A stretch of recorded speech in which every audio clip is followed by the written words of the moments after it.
Listen, what financing? We'll have to pay you. So Don't pay with cash. No.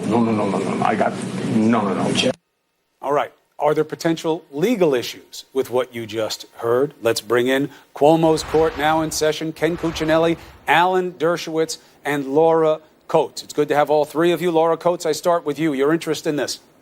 Well, you know, what you're seeing here is that Michael Cohen is very well aware that the gloves need to come off. It's a credibility campaign going on right now. And in a game of he said, he wants to prevail, particularly although it seems to people that the idea of whether he said cash or did he say check may seem like a very nominal matter. What he's trying to establish is that there was some awareness on behalf of Donald Trump at the time that there was this pending transaction, this agreement with Karen McDougal, and that he himself was trying to at least appeal to his good senses in some way, talking about no.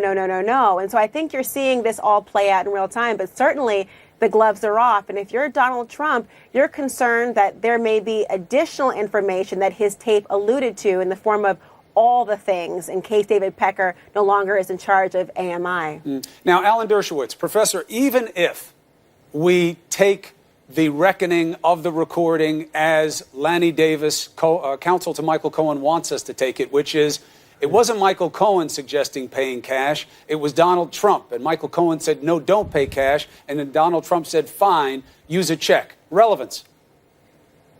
Well, first of all, I don't know why anybody waived the lawyer-client communication regarding this tape. Gosh, yeah. Here you have a lawyer and a client discussing something. The client Rudy Giuliani says it's because they think it helps them.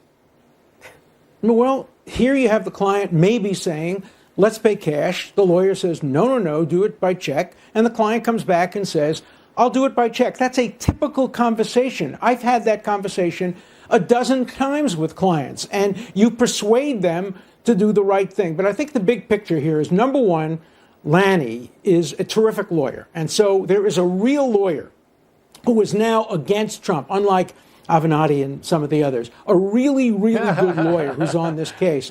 Second of all, you have a situation where, he's going to flip. There's no question. He's now made it clear. Flip on what? He hasn't even been charged. And so, I know, but he's going to flip. He said he's going to tell the truth. He's going to cooperate. He's pressed the reset button. If that doesn't mean that he's going to cooperate with the government, I don't know how you could say it anymore that if you walked into the prosecutor's office and said, ask me any question you want me to ask. But he says he has been cooperating. As far as hold on, let me get to Ken in here. I got three great minds. I want to use them all. Ken, let's assume